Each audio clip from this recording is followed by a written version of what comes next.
O Nubank vai acabar? Essa foi uma pergunta que explodiu nas redes depois que o Banco Central agitou o mercado com uma nova decisão polêmica. Sites anunciaram o fim do roxinho e o pânico tomou conta de milhões de clientes. Mas será que isso é verdade? Ou estão escondendo o jogo? Tudo isso vamos ver agora, então vem pro vídeo!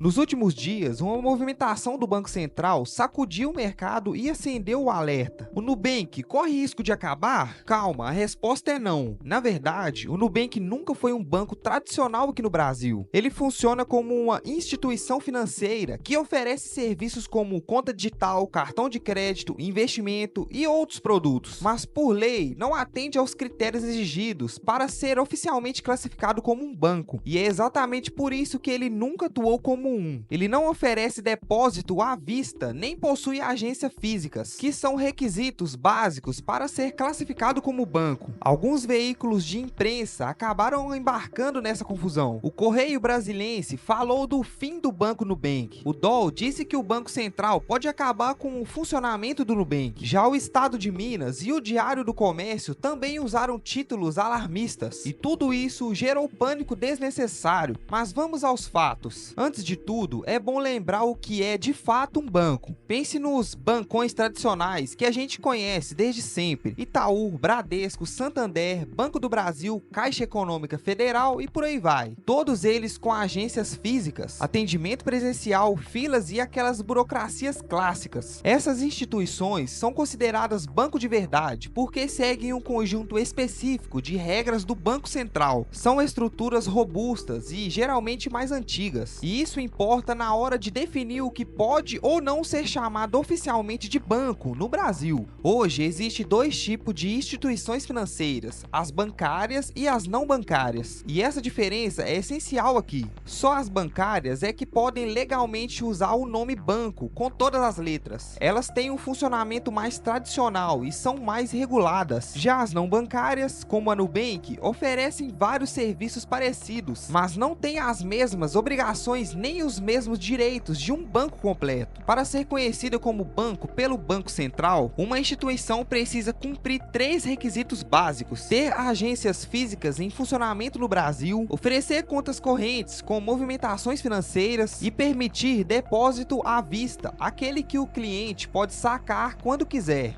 Faltar qualquer um desses itens não entra na categoria de banco oficial, e é aí que o Nubank fica de fora. Apesar de oferecer uma conta digital e um monte de serviços úteis, ele não tem agências físicas e não trabalha com depósito à vista no modelo tradicional. Por isso, o Banco Central classifica o Nubank como uma instituição de pagamento e não como banco. E isso nunca foi segredo, é assim desde o começo. Hoje em dia, além dos bancões que todo mundo conhece, surgiram vários outros instituições que fazem praticamente as mesmas coisas que um banco tradicional, mas que tecnicamente não são bancos. Estamos falando dos banks ou fintechs e de outras instituições financeiras. Mas afinal, o que é que diferencia uma da outra? Onde o Nubank entra nessa história? E é aí que a confusão começa para muita gente. Segundo o próprio Banco Central, fintechs são empresas que trazem inovações para o mercado financeiro usando muita tecnologia. Elas criam novos modelos de negócio e operam 100% online, oferecendo serviços práticos e muitas vezes com menos burocracia. Tudo funciona por meio de plataformas digitais, o que aliás é uma das marcas registradas do Nubank desde o início. Essas fintechs são divididas em várias categorias aqui no Brasil. Tem as de crédito, de pagamento de gestão financeira, de empréstimo, de investimento de financiamento, de seguros, de negociações de dívidas, de câmbio, e ainda tem a categoria de multisserviços, que é onde entra no Nubank. Isso porque ele atua em mais de uma dessas frentes, ou seja, ele oferece um pacote bem variado de soluções financeiras, tudo no mesmo aplicativo. Mas então, se o Banco Central já classifica o Nubank como uma instituição financeira não bancária de multisserviço, por que essa avalanche de notícias na última semana? Por que a instituição foi atuada e o nome do roxinho apareceu em tantos portais? Se a classificação do Nubank nunca mudou, o que aconteceu de diferente agora?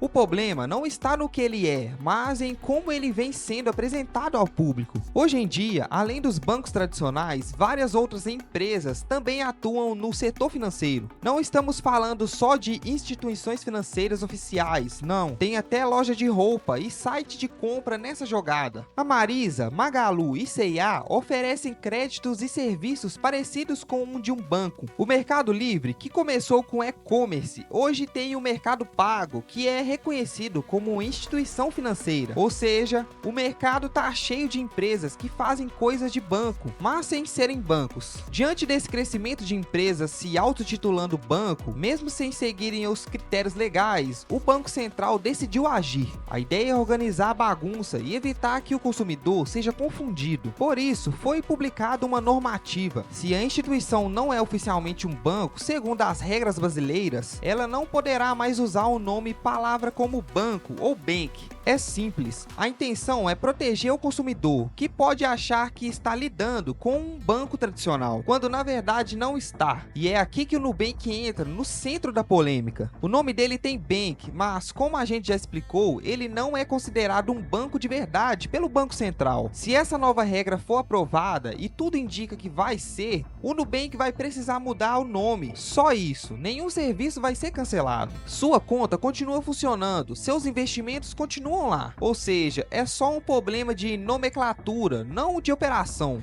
E o Nubank não está sozinho nessa. Outras instituições como o C6 Bank e o Will Bank também terão que rever seus nomes se quiserem continuar operando dentro da regra. O que é que eles vão fazer, hein? Quais são os caminhos que tem pela frente? Olha, na prática, essas instituições têm duas opções. Ou mudam de nome para se adequar à nova norma, ou se transformam de fato em bancos. O que significa cumprir aquelas 3 exigências lá do início do vídeo: abrir agências físicas, operar com contas correntes e aceitar depósito à vista. Entre essas duas possibilidades, a mudança de nome é de longe a mais simples e rápida. Para virar um banco de verdade, além de toda a adaptação estrutural, a empresa precisa ser aprovada pelo Banco Central, passar por uma série de auditorias, cumprir regras rígidas e lidar com uma carga regulatória bem mais pesada. Já trocar o nome exige só um bom trabalho de marketing e comunicação. Aliás, já dá até para imaginar possíveis novos nomes do roxinho, né? Será que vai ficar só Nu, ou talvez Nu Conta? Tem gente que já chama de roxinho, então pode ser que eles aproveitem esse apelido, né? Sigam por aí mesmo. A marca é tão forte que, mudando o nome ou não, a galera vai continuar sabendo quem é. Agora vamos aos números, que ajudam a tranquilizar de vez quem ainda está preocupado. Hoje o Nubank tem mais de 100 milhões de clientes só no Brasil. De acordo com dados da própria empresa, no ano passado, 57% da população brasileira já usava o aplicativo. Com isso, o Nubank se tornou a terceira maior instituição financeira do país em número de clientes. Ela está atrás apenas do Bradesco e da Caixa Econômica, que sim, são bancos. Isso faz do Nubank a maior instituição não bancária em operação no Brasil. E com um número tão gigantesco de clientes, você acha mesmo que a Nubank está prestes a fechar as portas? Não é impossível, mas é muito improvável. Uma instituição financeira com mais de 100 milhões de usuários ativos não quebra do dia para a noite. Se quebrasse, o impacto seria tão grande que afetaria o país inteiro. Dentro desses 100 milhões de clientes, tem de tudo. Tem gente rica, gente simples, pequenos negócios, empresas grandes, contas jurídicas e contas pessoais. Se uma empresa desse porte quebra e os clientes perdem acesso ao dinheiro, isso afeta diretamente o consumo, a arrecadação de impostos e até a circulação de dinheiro no comércio. Isso não vale só para o Nubank. Se Bradesco, Itaú ou outro banco desses tiverem um colapso, o estrago também seria enorme. O sistema financeiro brasileiro é altamente conectado. Quando uma peça cai, outras podem vir junto. É por isso que instituições desse porte são acompanhadas de perto pelos órgãos reguladores. Outro ponto importante: o Nubank não está restrito ao Brasil. Ele também atua em países como México e Colômbia, crescendo principalmente entre os desbancarizados, pessoas que nunca tinham tido conta em banco. Ou seja, se houvesse um colapso, o impacto seria internacional, não apenas local. Não é exagero dizer que o mercado financeiro global sentiria o baque. E quando uma empresa desse tamanho começa a dar sinais de crise, o que é que geralmente acontece? Outro banco maior entra em cena. Pode ser para comprar, absorver operações ou, em último caso, o próprio governo intervém. O objetivo é evitar que o problema se espalhe e gere um efeito dominó na economia. Um bom exemplo disso foi o caso do Banco Master. Ele enfrentou dificuldades nos últimos anos e em 2025 o Banco de Brasília entrou na jogada e adquiriu 58% do capital total da instituição. A negociação foi aprovada e já está em trâmite com o Banco Central. E olha que o Banco Master tinha cerca de 5 milhões de clientes, bem menos que a Nubank.